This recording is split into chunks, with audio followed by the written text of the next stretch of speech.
in which the author reminds the listener that he was backing Corbyn in The Guardian like a legend. January 2016.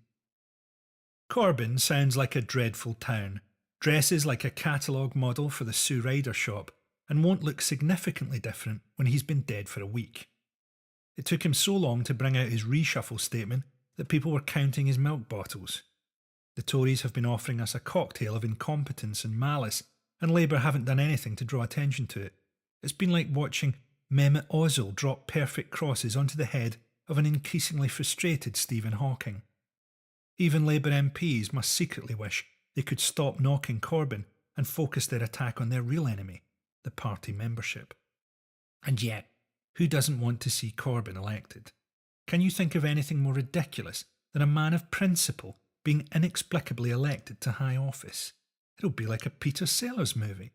Sure, he'll be crushed under the heel of international finance, but I for one look forward to his glorious 6-day premiership.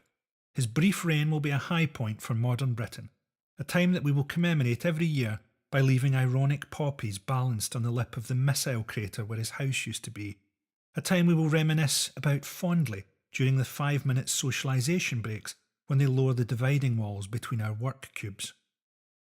This weekend's interview with Andrew Marr was, at least, refreshingly straightforward.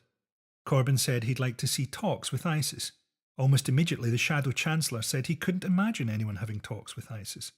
I applaud Corbyn's aims, but at this stage, I'd like to see him open up a back channel of communication with his shadow cabinet. He said he'd keep Trident, but get rid of the nuclear warheads. This is classic Corbyn.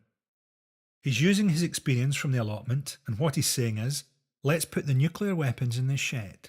He's not throwing them out, and he's not giving them away. He's putting them in a cardboard box and sticking them on the top shelf. We know where they are if we need them, but also they're up high, so no one's going to stumble across them and get hurt. He added that he cannot see circumstances where you would use nuclear weapons. Might I suggest he tunes into Lip Sync Battle on Channel 5.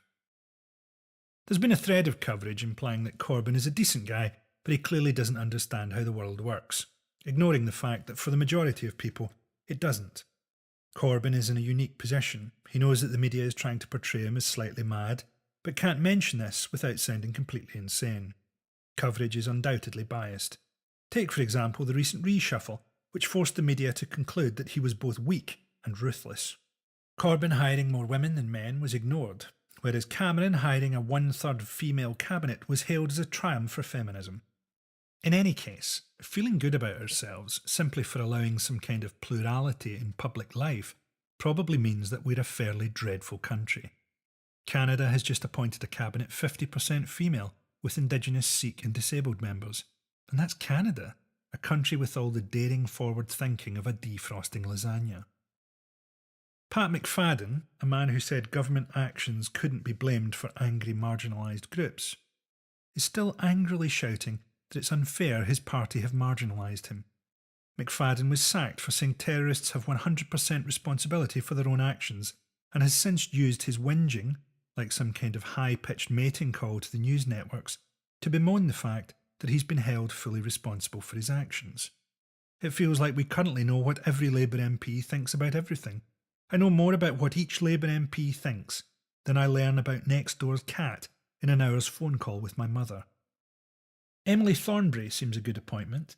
At least she lives in the modern world. She's quote-tweeting and using emojis, while her colleagues are desperately sexting in the search box. Really, Thornbury should be Shadow Minister for Youth, though I guess as Defence Minister, she'll meet plenty of our young people as they career towards the Commons in ticking vests. The Labour Party has, from the beginning, been made up of diverse factions. That's its beauty. Asking it to become cohesive is like trying to find one shampoo that will care for the hair of everybody in Angelina Jolie's house. Until recently, Labour politicians have been scared to tell anyone their opinions, as they have had to have one that appealed to every single person in the country. Under Ed Miliband, the current manifesto would just say, "Good Adele's back, isn't it?" A certain nostalgia in the parliamentary party is inevitable. It's hard to deny Blair helped to create a powerful movement. Unfortunately, that movement was Islamic State. At some point, Corbyn will have to talk to Murdoch, and he ought to be wary. There's a reason we've not heard from the guy who threw a pie at him. Murdoch will have muttered, "I want him dealt with," ironically. Then by the time the chloroform wore off, he'd have had barely enough strength to pull back his quilt of congealing custard, crawl out of his pastry coffin, and burn his hands banging impotently on the inside of a giant oven door. Does Murdoch insist on meeting leaders in person so there's no record? I reckon with some it's to see if their pelt would make an acceptable rug. It's only Blair's lack of back hair that means in 20 years he won't be spread-eagled in front of a roaring fire, its flames reflected in his gleaming teeth, as Rupert's butler completes some 5-star foreplay and moves aside so his master can arthritically mount Jerry, his bones creaking like an armada as he thumbs in a penis bloodless as a veal calf, and no harder than the Sun-Quick crossword, attempting to sire another generation of media moguls by squeezing out his sperm like stale toothpaste so his doctor can perform resuscitative heart massage on them individually with the aid of a microscope and the tip of a pin.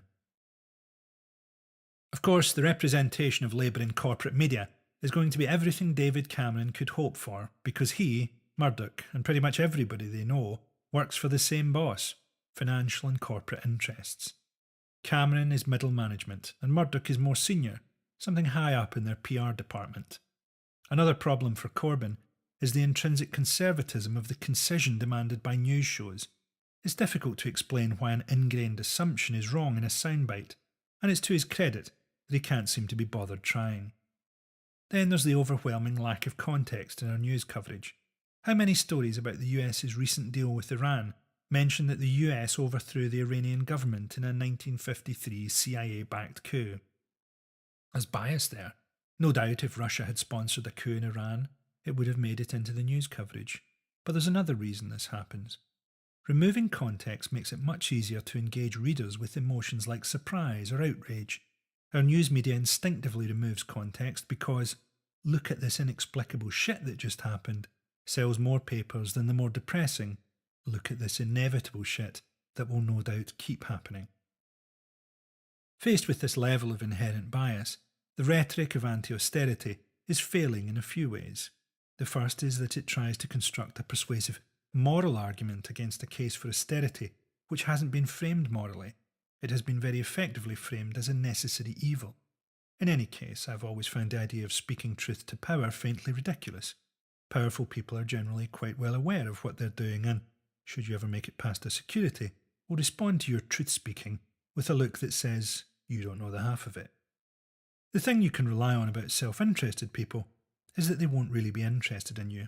They don't care, and you're not going to find the right form of words that suddenly makes them care.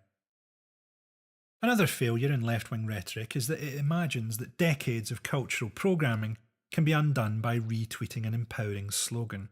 And there's a misunderstanding of the nature of the mainstream media, a stubborn belief among activists that something which serves a fairly rigid set of fixed interests might somehow be co-opted to serve their cause. There was a nice example of this in the referendum campaign, when Yes campaigners staged a protest outside BBC Scotland's headquarters about BBC bias, then complained when it wasn't shown on the news. It seems that increasingly, we all want to keep our message simple. It's like we've stopped grading ideas in terms of usefulness and moved on to shareability. Anyone explaining the Sun's role in British politics being primarily about influencing elections, while broadsheets are more often used to make the case for wars, will receive some kind of version of, "But Murdoch's an arsehole, end of." And yes, he is an arsehole, but the exact type of arsehole is quite important. For example, I think Murdoch's position on climate change might be quite a significant thing to understand, especially as he recently bought the National Geographic, although possibly he just needed to own something that still showed tits. Rather than honing ideas until they are so simple they can fit into the little rectangles of social media, or standardising them to fit the assumptions of television, maybe we should all be talking about more sophisticated things face to face. It's no surprise to me that Syriza and Podemos consciously built social networks in food banks and other collective efforts. Possibly the row within the Labour Party is indicative of a general change, an old guard who see society as cohesive groups being replaced by a generation who see movements as individuals choosing to work together. After the general election, I doubted that anyone would have any hope left at all, any desire to put aside their differences to organise novel methods of resistance. One thing Corbyn's election showed is that there are a lot of people out there with hope.